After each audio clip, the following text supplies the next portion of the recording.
අපි විශේෂයෙන්ම විපක්ෂයට කියනවා විපක්ෂ නායකතුමාට කියනවා ඔබතුමා ඇහැරෙන්න ඔබතුමා නැගිටින්න ඔබතුමා තමයි මේකට නායකත්වය දෙන්න ඕනේ ඒක බැරි නම් කියන්න නාම රාජපක්ෂ මැතිතුමා ඒකට නායකත්වය ලබා දෙයි මොකද අපිට ඒක පුළුවන් හැබැයි ඔබතුමාට තමයි රටේ ජනතාව විපක්ෂ නායකකම ලබා දීලා තියෙන්නේ ඒ විපක්ෂ නායකකම ආණ්ඩුවට ඕන විදියට අර ආණ්ඩුව විසින් ඔබතුමාට සුදුහුණු ගානකොට වර්ණනා කරනකොට ඒ බහට රැවටිලා විපක්ෂ නායකයාගේ කාර්යභාරය අමතක කරන්න එපා මේ රටේ ජනතාව විශ්වාස කරන දේ තියෙන ඔබතුමාත් එක්ක අපිට පුද්ගලික තරහක් නැහැ මේ රටේ ජනතාව විපක්ෂය විශ්වාස කරන දේ තමයි විපක්ෂ නායකතුමා මේ වෙලාවේදී විපක්ෂ නායකවරයෙක්ගේ කාර්යභාරය ඉෂ්ට කරන්නේ නැහැ කියන දේ. අපි දන්නවා හැමෝම පිළිගන්න දෙයක් මේ වෙලාවේදී මහින්ද රාජපක්ෂ මහත්මයා විපක්ෂ නායකකමේ හිටියනම් අද කොතනද මේ රට තියෙන්නේ? අද කොතනද මේ විපක්ෂය තියෙන්නේ? අද වෙනකොට විපක්ෂය දවසින් දවස බෙදිලා විසිරිලා සීසී කඩ යමින් පවතිනවා. මේකේ වාසිය තියෙන්නේ කාටද? මේකේ වාසිය තියෙන්නේ ආණ්ඩුවට. Tamanගේ අත්නෝමතික පාලනය, Tamanගේ ක්‍රියාකලාපේ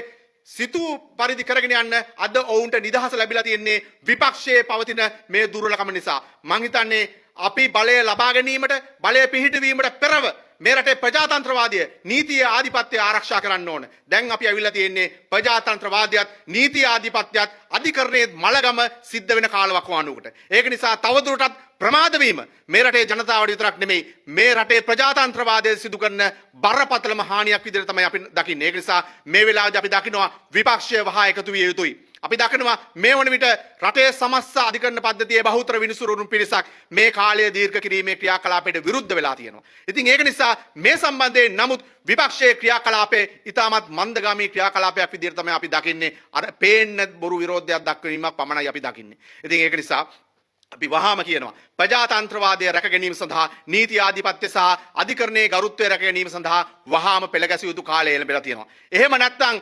දේශපාලනය කරන්නවත් තව ටික දවසක් යද්දි මම අද අනාවැකියක් කියන්නම්.